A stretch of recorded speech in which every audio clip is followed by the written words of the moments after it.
Hi, April. Yeah, so I was at Google I/O last week. It was sort of anyone who's read the blog post or watched some of the sessions there probably noticed it was sort of a whirlwind of various product releases and news about software updates and tablets and this and all kinds of good stuff to talk about. So for me, the sort of the big bullet points, obviously, I think everyone's used to hearing about was mobile. Mm-hmm. In particular, there was a lot of stuff with tablets. There was a new tablet released by the company, and they demonstrated that and how it would work in tandem with the new media player. They talked about things like the Google Currents was mentioned and other feed readers for tablets. Yeah, so it was sort of an extension of the usual mobile, and now it's tablets. Some of the other really cool things, there were a lot of Google-specific. Obviously, it was a Google Developer Conference, first of all. So yeah, so that was kind of the crowd. There was certainly a lot of tech bloggers and people interested in Google there, but there were also mobile application developers from a huge array of different organizations and private companies. So yeah, what else was there? In particular, just kind of like I said, it was just this huge sort of onslaught of different information, enough to keep the talking heads talking for quite some time, and so we can do that here. One thing I did want to mention too that was it isn't necessarily specific to Google. Mozilla is also implementing it in their browsers, but maybe towards the end we can focus too on WebRTC and the Open Media Web standards, which are two standards that maybe I'll go into briefly later, but it's sort of forward-thinking, but I think it could have a tremendous impact for U.S. international media and the way we interact with our audience online. Yeah, go ahead and go ahead. Sure. Okay. Well, let me start with there, and then I think we can have a more general talk about the tablets and stuff. But the WebRTC and Open Media standards, I think for a non-developer, I'll just explain it as what you see here. This Google Hangout that we're having in the browser via a plugin. These are APIs that will hopefully, not for a while, but hopefully they'll be built into modern browsers, and they'll sort of allow this kind of interaction between end users right through the browser without a Flash plugin or any kind of plugin whatsoever.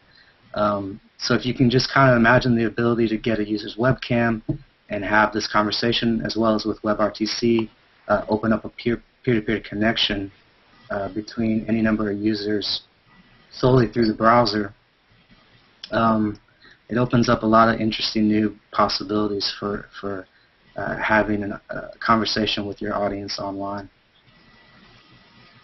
And so I think we'll be hearing a lot more about that stuff in the coming year plus. Great. How do you think USIM will be using that technology?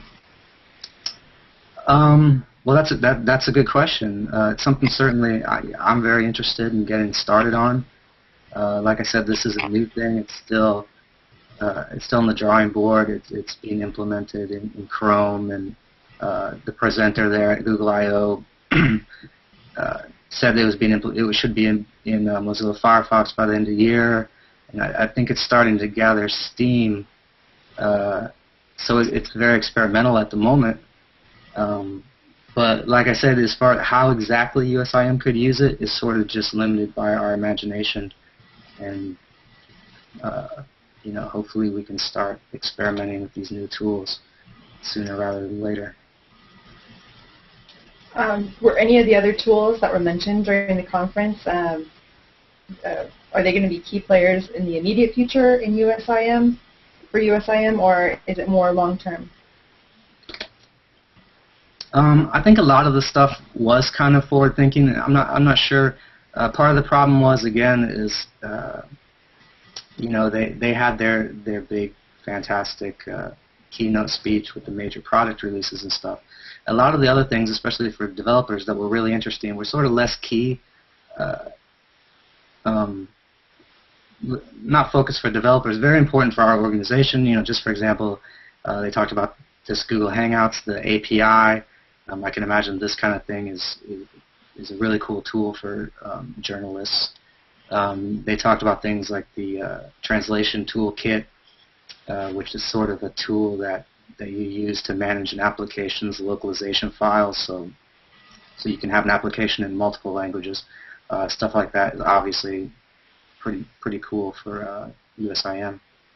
So there was a whole host of tools. It's kind of hard to focus on one thing and say, this is a killer app, but it is a whole set of very useful things for our organization. If you could pick one, your favorite, what would you pick and why? One thing at the conference in general. Mm-hmm. Well, what I had already talked about, the WebRTC was probably my favorite. Like I said, I just think, but it's not there yet. But it's just there's so many possible applications for it. Including fighting internet censorship, the ability to open up a connection just between two browsers, and if you look online, you can do further research. There's a lot of discussions about using it as sort of an ad hoc proxy to fight censorship. So there's a lot of amazing things. And I also really like the tablet stuff. I know that in certain markets, smartphones are growing exponentially. I just have to imagine tablets are going to follow that. And so things like the Google Currents, I wish I would have set up something here too. Maybe we could do a demonstration. It's just a really nice way to present content on a tablet. Well, great. Is there anything else you wanted to add about your experience, what you learned, and about the future for USIM? No, I think that's about it. There are, it's a lot to talk about. I know they posted a lot of the sessions on Yahoo. Right. So people interested can go and check those out. And I think we'll have more to say about it on our blog.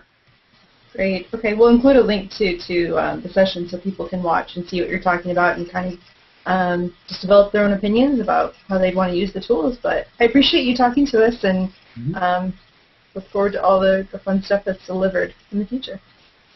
Thank you.